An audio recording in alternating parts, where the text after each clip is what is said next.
अंत्योदय गृह योजन हिताधिकारी प्रथम किस्ती प्रदान करुछन्ति मुख्यमंत्री। यह सहित नूतन ग्राम पंचायत कार्यक्रम कार्यालय भित्ति प्रस्तर स्थापन सीधा सड़क नहीं जाऊँ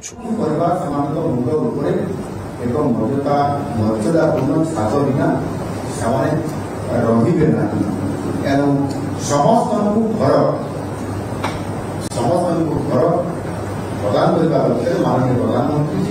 ग्रामांचल बसवास कर उपेक्षित और बासगृह परिवार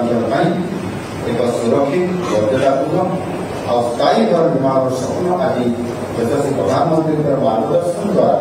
आम सरकार राज्य सरकार भी आरंभ करले अंत्योदय गृह योजना और यहाँ माध्यम आज योग्य हिताधिकारी मान स्वप्न साकार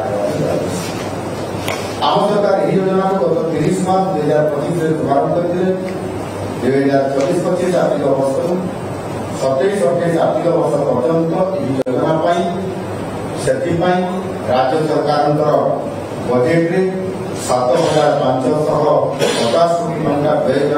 व्यय जार लाभ सीधासख भाव प्राय 5 लक्ष बासहीन दारिद्र्य दारिद्र्य तले एवं जो माने प्रधानमंत्री आवास योजना अंतर्गत हो पारना से मानू आम अंत्योदय गृह योजना सिलेक्ट कर हिताधिकारी हिसाब से गृह बंटन कर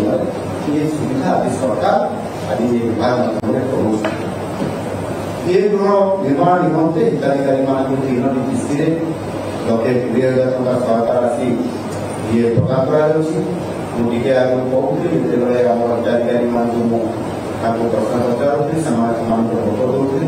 जे प्रथम किस्ती बाबद 40,000 टंका जो निज स्वप्न घर को प्रथम किस्ती आरंभ करें द्वितीय किस्ती बाबद 65,000 टंका घर को छात ये पकेवा पर्यंत ये कम को गृह अंतिम पर्याय पर्यंत पहुंचे करेंगे एवं तृतीय किस्ती बाबद 15,000 टंका देवार व्यवस्था संपूर्ण भाव बंद कर घर आवश्यक विशेष काम अच्छे गाँव में लगे एवं मुझे कहती जो मैंने घर थोड़े आप आरंभ करेंगे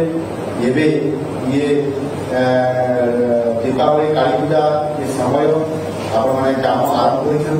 कर वर्षा आपण प्रतिबंध करना वर्षा भी कमिगला आपण घर जिते बनइबे यह एक मुख्य काम निज परिवार निज समाज ये गोटे बड़ काम मुख्य काम यह आप प्राथमिकता दिंतु घर न सरला पर्यटन कुआड़े जातु ना निजे रही परिवार सहित आप घर कर यह कहवा अर्थ होती जदि आप घर ही रही निरंतर भाव काम करेंगे ताले आप 4 मास मध्य